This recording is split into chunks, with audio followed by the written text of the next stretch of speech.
Jeg vil gerne fortælle jer om vektor. Vi har vektor A her. Den er givet ved en bestemt retning og en bestemt længde. Og den kan starte i et hvilket som helst punkt i et koordinatsystem. Og det kan den, fordi at den er givet ved dens vektorpunkter, som er her, x, y, som man kan se her. Og det er givet ved, hvor langt den går hen af x-aksen, lige stribet her, og hvor meget den går op af y-aksen, som er stribet her. Og så vil vi udregne længden af vektor A, og det kan vi se på eksemplet her, hvor vi har vores formel, som er Pythagoras, hvor vi har den numeriske værdi af vektoren A, er lige med kvadratroden af x i anden plus y i anden. I vores tilfælde her, vores eksempel, er vektor A lige med x-koordinaten af 3, og y-koordinaten af 4. Og så har vi vores udregning. Numerisk værdi af vektor A er lige med kvadratroden af 3 i anden plus 4 i anden, som er lige med kvadratroden af 25, som er lige med 5. Ja. Jeg vil godt fortælle om vektorens sum, og det er de to vektorers sum, som hedder A-vektoren og plus B-vektoren og C-vektoren. Og her der har vi så vektor B og så vektor A. Og her der er så tegnet vektoren A i stedet, og så vektor B, den ligger et andet sted hen. Men den parallelt forskyder jeg så hen til vektor A startpunkt. Altså her.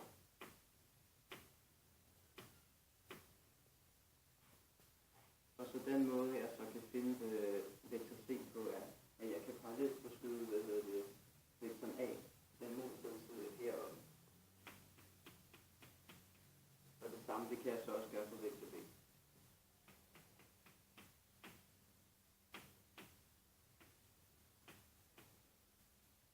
Så vektor C, den går så direkte igennem.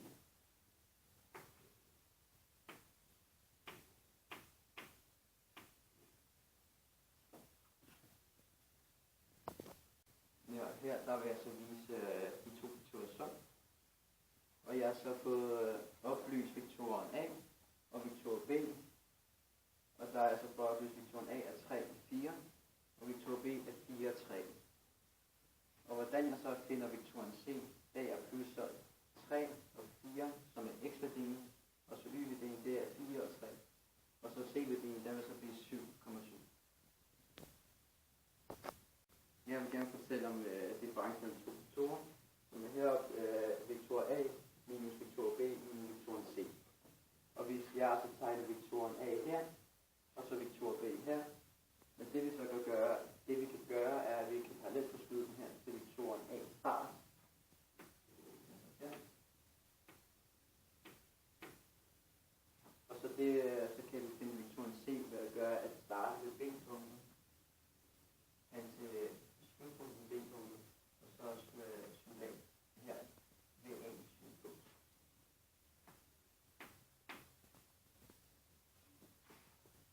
Og her der vil jeg så vise et eksempel med differencen af to vektorer. Og det er så ved jeg så får oplyst vektoren A, som er så 5 og 6, og B, som er 3 og 4. Og det jeg så vil gøre her, det er, at jeg vil minus x-værdien og y-værdien sammen, og det er altså 2, 2. Hej, jeg vil gerne så fortælle om stedvektoren. Her der har vi så optegnet et koordinatsystem og sådan vektorer. Og stedvektoren starter altid i 0,0.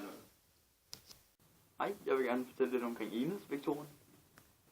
Enhedsvektoren er en vektor givet ved en. En måde du kan finde en enhedsvektor på er ved at tage en hvilken som helst, eller en vilkårlig vektor, altså i det her tilfælde vektor A, og sige vektor A divideret med længden af vektor A. Det har vi så vist et eksempel på ved at vi har fået givet vektoren af A, som er 3, 4.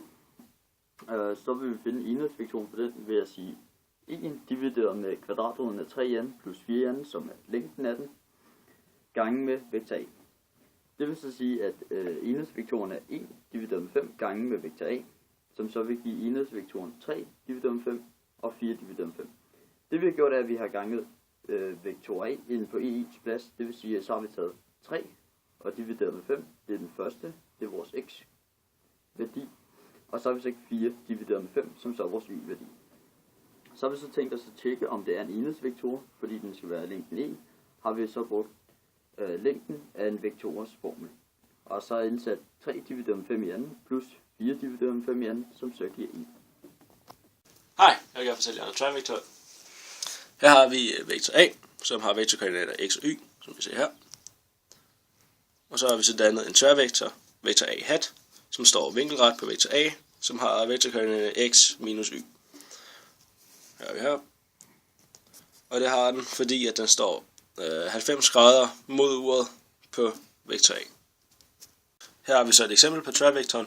Her får vi givet, at vektor A er 3, 4, og hvor har vi vores formel.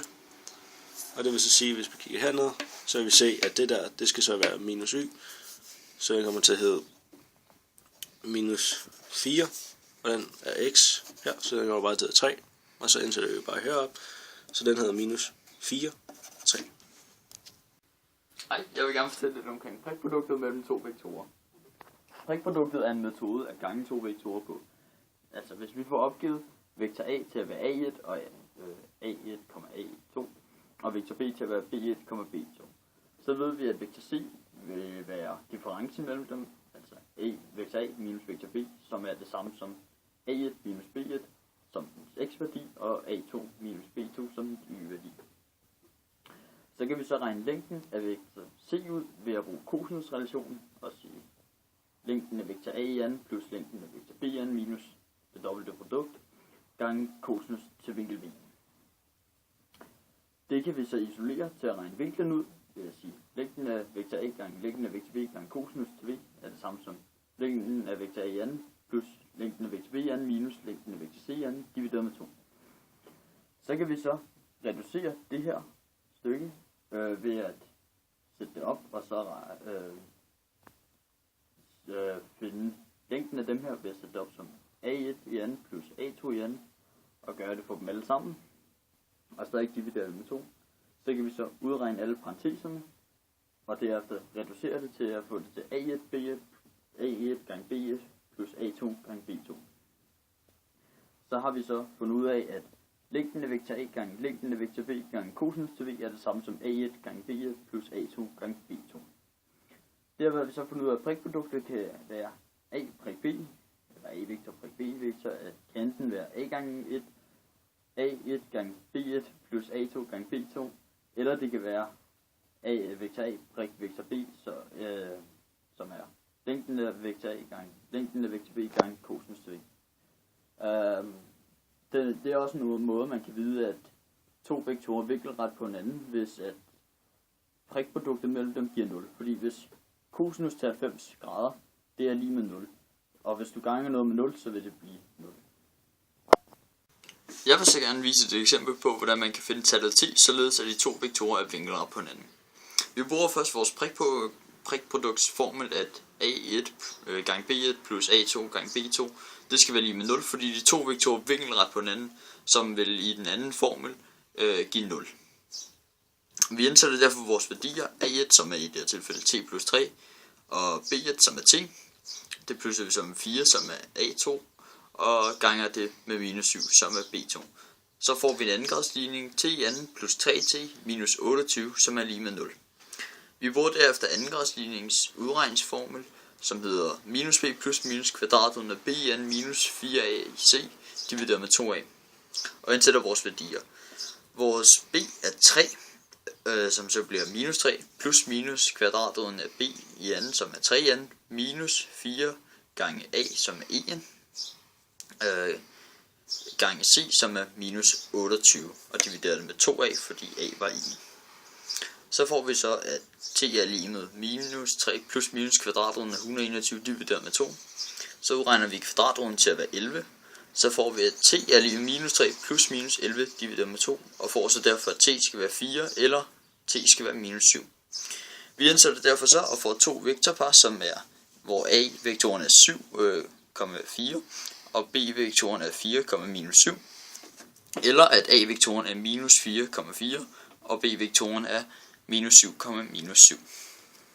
Her har vi et eksempel på to komponenter, der giver vektoren C. Det gør vi ved, at vi siger, at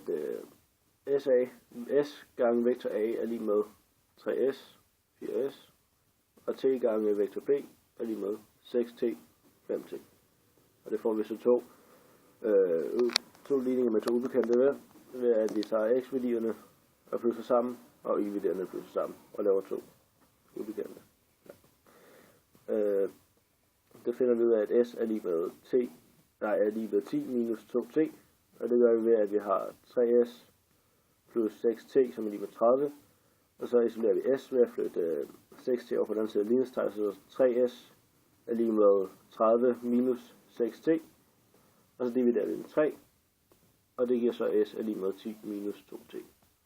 Og så indsætter vi S i den anden ligning, og så her 4 gange parentesen 10 minus 2T, og til slut plus 5T er lige med 28, som x betyder med, at 40 minus 8T plus 5T er lige med 28, x betyder med, at 40 minus 3T er lige med 28, som x betyder med, at minus 3T er lige med minus 12, som x betyder med, at 3T er lige med 12, som x betyder med, at T er lige med 4. Og så der finder vi S, ved at vi indsætter T i den ligning, så står 3S plus 6 gange 4, som er lige med 30, som s betyder med, at 3S plus 24 er lige med 30, som s betyder med, at 3S er lige med 6, som s betyder med, at S er lige med 2. Og hernede beviser vi så, at det passer, ved at vi siger, at 3 gange 2 plus 6 gange 4 er lige med 30, og så står der 6 plus 24 er lige med 30, og det er så, betyder så, at 30 er lige med 30, og det passer. Nej, jeg vil gerne fortælle lidt omkring komponenter. Komponenter er to vektorer, der tilsammen vil give længden af C. Altså hvis vi har længden af C, eller vektorkoordinaterne til C, men og vi ikke ved, hvilke vektorer der tilsammen giver vektor C, men har to andre vektorer, som vi ved er parallelle til dem, kan vi derfor finde to tal, altså et til vektor A og et til vektor B, der tilsammen vil give vektor C. Det vil altså sige, at vi har KA, en komponent A, gange med vektor A, som så vil være KA1, eller K gange A1 og K gange A2, og det samme med vektor B, K gange B1 og K gange B2. Vi kan derfor skrive komponenterne som S gange A, vektor A, som så vil være S gange A1 og S gange A2. Og det samme kan vi gøre med vektor B, hvor vi så kalder tallet T i stedet for. Så det vil blive T gange B1 og T gange B2. Fordi det kan være to forskellige tal. De skal bare kunne være parallelle med de to originale vektorer, vi har. Derfor så kan vi så sige, at vektor C skal være det samme som S gange vektor A plus T gange vektor B. Hej, jeg vil gerne fortælle, hvordan man kan finde normalvektoren ud fra en linje. Det vi har, det er, at vi har en linje, hvor der er en hældningskoefficient, hvor vi vil ind ud af A op. Hvis vi så siger startpunktet for vores vektor er A, og slutpunktet er B, det er hvor hældningen rammer, når den er gået ind. Så har vi vektor AB, som vil have vektorkoordinaterne 1,A. Hvis vi så vil finde hatvektoren til vektor AB, vil den stå vinkelret på, og vil derfor give vektorkoordinaterne minus A,1. Hvis vi vil gøre det for vilkårlige vektorer, normalvektoren for denne vilkårlige vektor vil så være minus KA, K. Det vil være, fordi vi ganger K ind på vores hatvektorer, som normalt hedder minus A,1. Og minus A gange K vil være minus KA, og 1 gange K